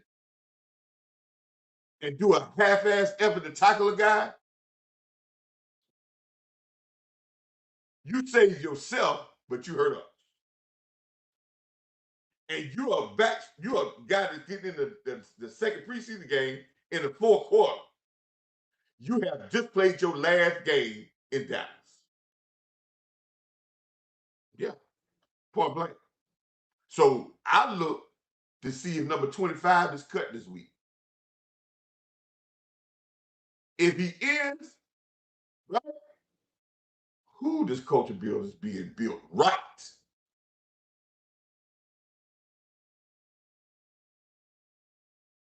Because that's egregious.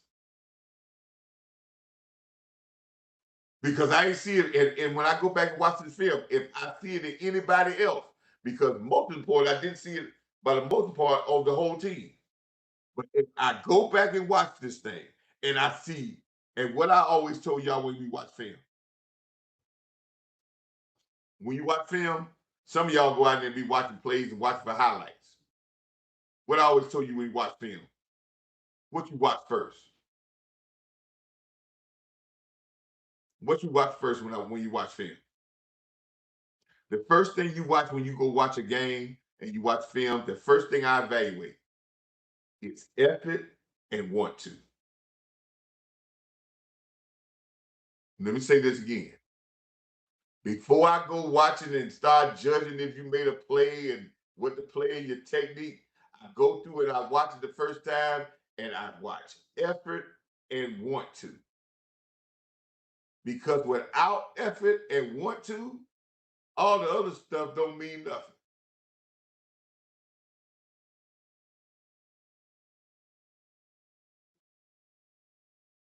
Effort and want to. Once I see the effort and want to, then we can go and judge you how you did your technique and what you're supposed to do and how you did things and where you made a mistake. But if I see you ain't got the effort or want to, I don't even watch the rest of you.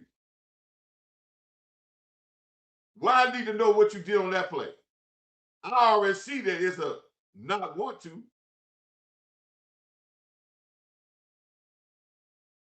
and your effort ain't there. The rest of it is null and void. So when you go watch your team, that's the first thing you tell your coaches to watch. Because if we get a sense that we didn't have no will or want to, throw the rest of the tape out. Because the plays don't mean nothing.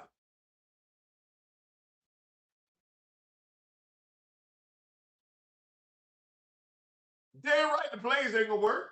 You didn't bring that to make it work.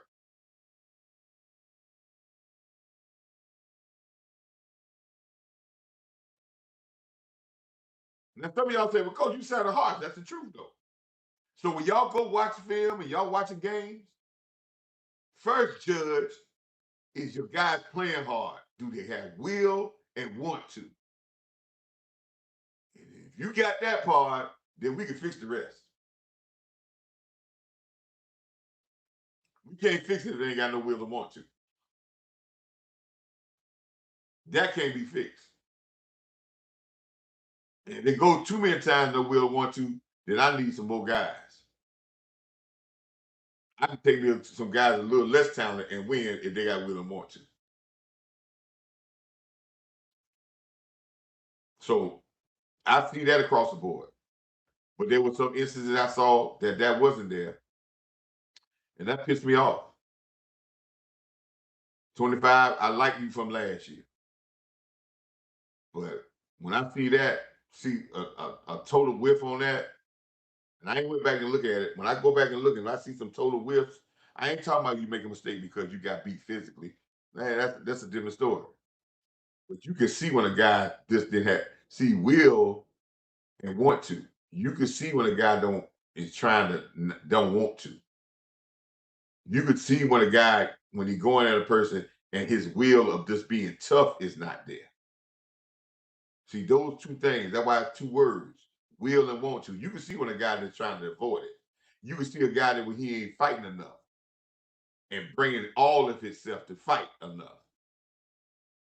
See, you got the will. You gonna go in. You might lose, but you ain't avoid it. If you got the want to, you going in. You might lose the battle, but you going in. You ain't avoiding it. If you got the will, you fighting to the end. You still might get dogged. But I can see that. But if you ain't got will and want to, goodbye. And when I saw that tackle, I saw not even want to. Then the next play, he throw an incomplete pass. You out there guarding the guy. I don't give a. I don't care nothing about that. You just let a guy get 5 more, 6 more yards because you stand out there by yourself. Nobody blocking you.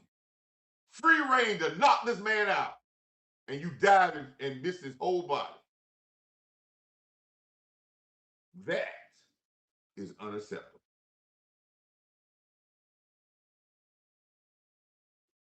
The receiver battle. I think Brown gonna be here. I just think they like um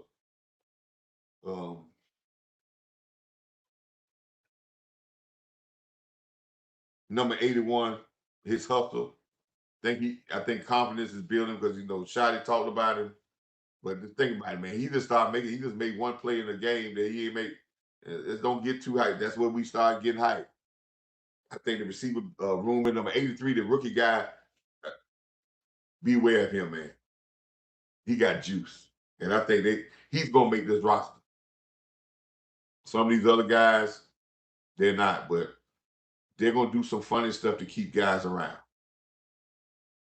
And I'm very interested to see how we're gonna work this back end. There still might be some injuries because we still got some hard practices left, and we got the preseason game, so there might be some injuries where we can stash some guys. So let's be patient in that. I don't know why I ain't gonna do no 53-man roster now. 55-man roster. I think that's kind of crazy right now. You could do a preliminary, but I probably after the last preseason game or the last 2 weeks before we do cut down, I think it's gonna start panning itself out this week in Frisco. I think this week in Frisco before we even get to that preseason game, they're gonna probably have a little idea. They're gonna have an idea of how the framework of that roster gonna be and in which direction they're gonna go. And who they're looking at and other teams that might be cut. Everybody on this roster might not be in this locker room right now. They got their eyes on guys that might be cut that they may bring in that might be just a little bit better on the back end than the guys they got.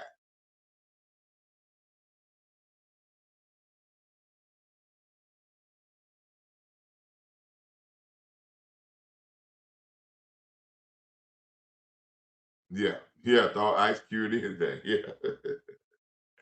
I remember that, man. I had coaches that were that same way.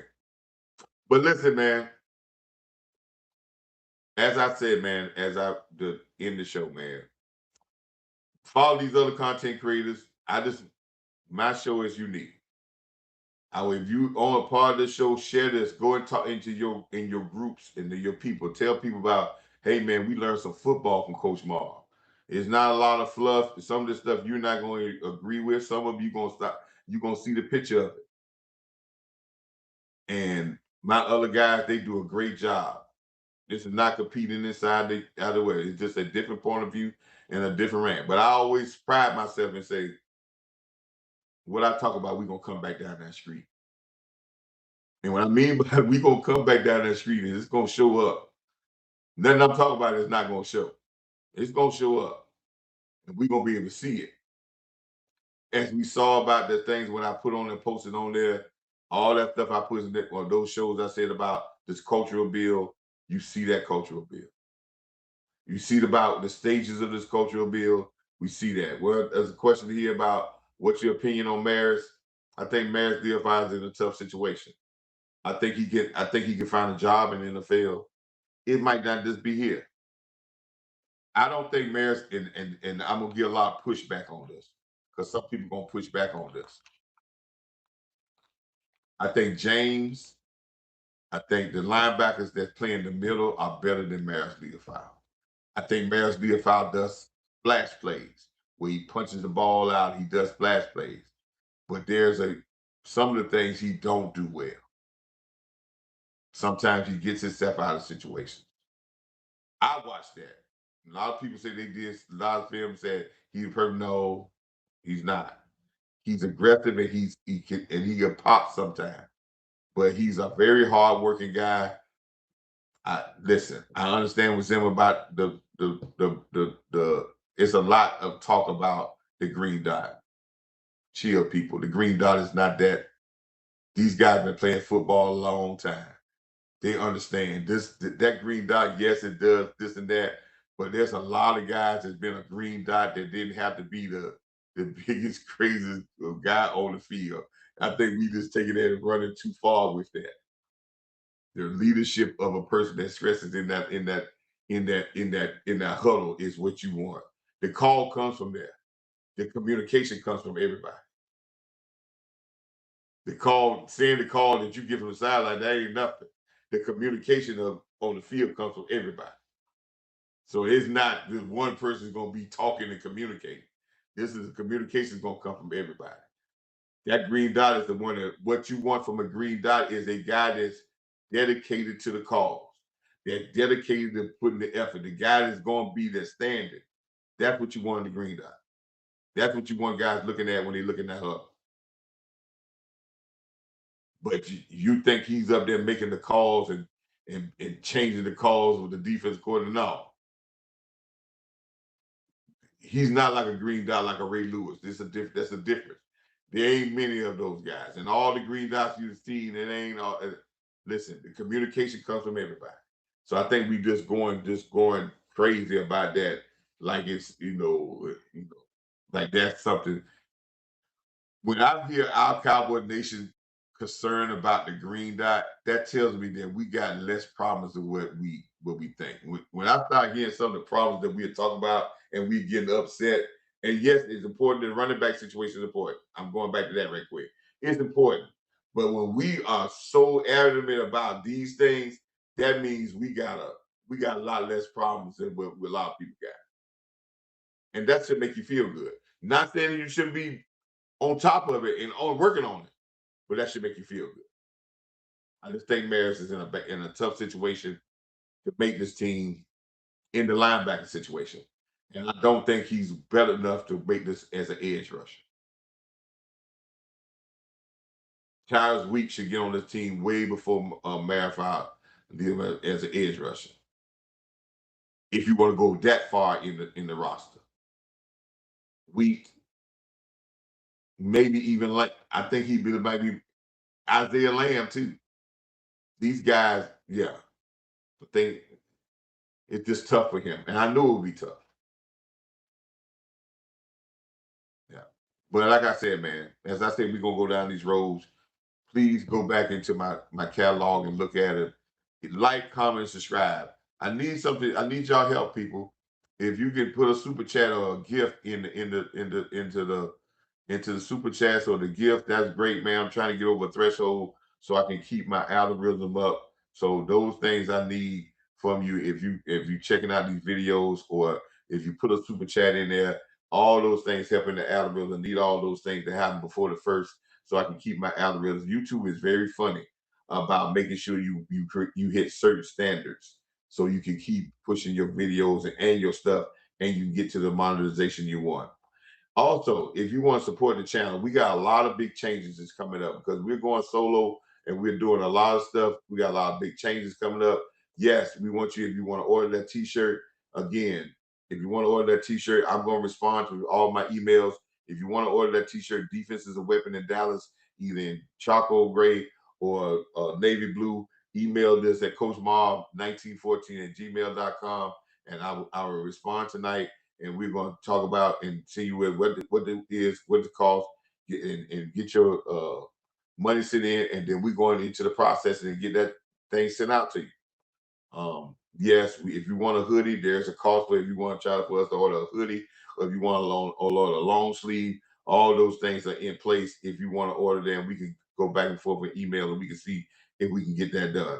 You're gonna also see that we're gonna start promoting some other things in there. We're not only gonna be talking about football. There's a lot of slogans that Coach Marv says that that's gonna be promoted. There's gonna be some other t-shirts that I'm gonna promote on here for your ladies. There's a t-shirt that Ginger and I've come up with. We are smarter than AI, and I'm gonna start posting these things on our shows here and there for these to say, hey, there's an opportunity to get this if you email Coach Marvin .com, and we're working on the website. We're trying to get a website built and trying to get a professional to build that website. So anything you could do to support the channel would be greatly appreciated. If you want to support the channel by text by Cash App, it would be greatly appreciated if you can support the channel by Cash App. Um, so that's going to help us get these shirts out, make more stuff, more towels, more slogans, and help the product of this show. Um, that's the Cash App if you want to Cash App the show. Another great question here. I want to answer that question before I get off the channel. Great question here. That question is, what you think about our special teams, Coach? Don't know. I think I'm liking what I saw in the special teams in the effort. See, we're doing a lot of guys now. If your defense is aggressive and physical, your special teams are gonna be physical. If your defense is soft and finesse, that's going to usually translate into your they usually translate in the same way as your um your special teams. What I see there, they're disciplined, and now if our defense is really good, I expressed this to you. I expressed this to people when they were talking about should Turpin be on this team. If you got a good defense, let me say this again because we're gonna come back down this road again. Now, I'm gonna teach y'all something here that you're gonna. If you got a good defense, a really good defense, having a great punt returner is a benefit. That's a must. He said, "Wait a minute, coach. What the punt returner has to do with the defense? Because if you got a good defense, you're probably gonna get a lot of 3 and outs. And if you get 3 and outs and they're backed up, as a defensive special teams coach, you can be more aggressive with your punt team. You can start trying to attack and block punts. So what that got to do with the punt return? If I'm aggressive and trying to block punts, that makes the punt teams realize that, and if we get a punt block, now they're gonna be punt safe. They're gonna be telling their punter to get the ball off in 2 steps. They're gonna make sure that we stay home to block and that extra second before we get down the field. So if I fake like I'm blocking, now I get a quick punt. It's not an angle punt. Now, if I got a good punt returner, he catches the ball, he can get us in good field position or sometimes score. Just because we apply pressure on their punter because we can apply pressure. Because if we run into the punter from time to time, we got a defense that can shut you down. See how it works? Great defense can take chances because we give you the ball back, we still can stop it. And we apply pressure on the punt team and we block 1 or 2 punts during the year. Now that's going to take the aggressiveness away from the team that's punting and getting down there and cover. Now, if you got a good punt returner, he's in a prime example to be able to break one. See how it works hand in hand? Let's look at how it don't work hand in hand. Say if your defense like our defense last year. Horrible.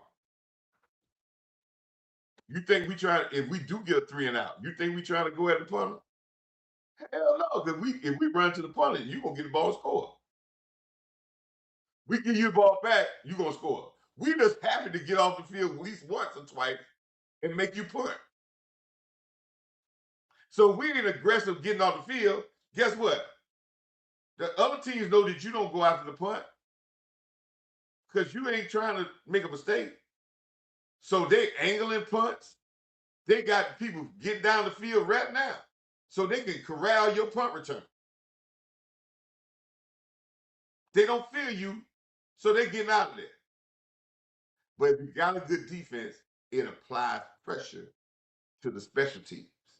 It makes the special teams coach better because the defense applying pressure that puts the special team coach in a way that he can be aggressive and he can set things up because he got somebody that can stand and stop it. If we make a mistake, we can stop him anyway. Hope that answers your question. Not the question about the special teams coach, about how it works in his favor when we play team ball, and that's what we call what? Complementary football. I know you heard that word before. That's part of complementary football. The team that apply the most pressure bust pipes. If you keep a team under pressure situations all the time, you're the one applying the pressure, you bust pipes.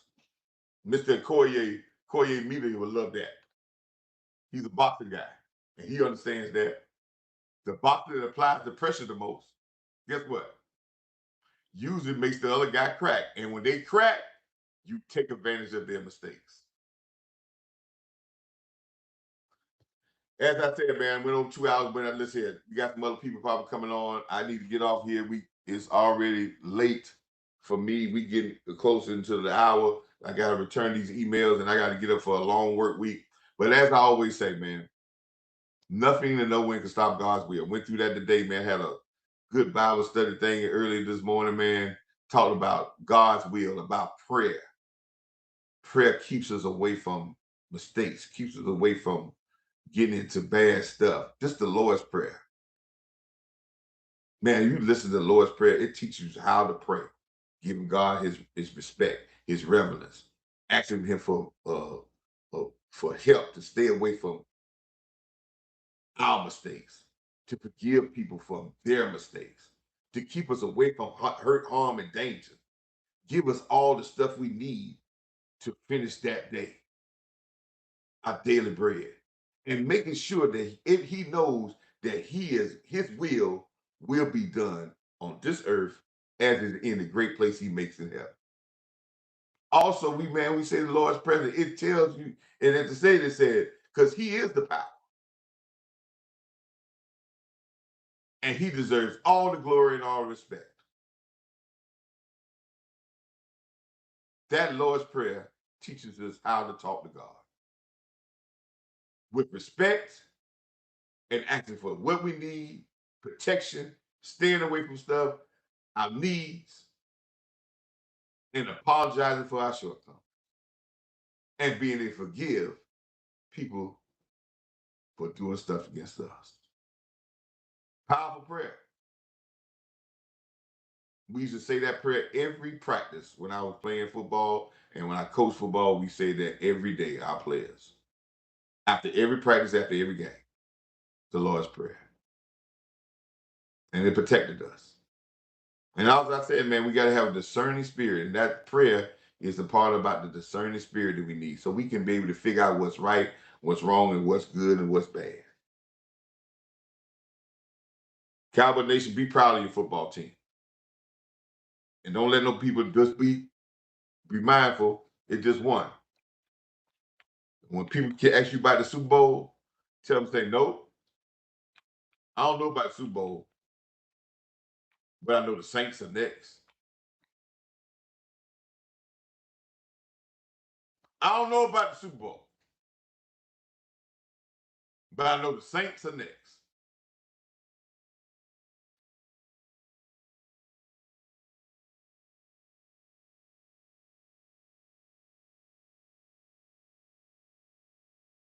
The Saints are next. Cowboy coaches, Cowboy players, keep your mind on your work. You back home in Frisco. More distractions. Everybody patting you on the back. The first practice in Frisco, dog their ass, Schottenheimer. 2.5 hours. Wide open. I want their tongues hanging out their mouth. I want them to say, dog, we back in Frisco. We working harder than we worked when we was in Oxnard. Yep. Get their attention.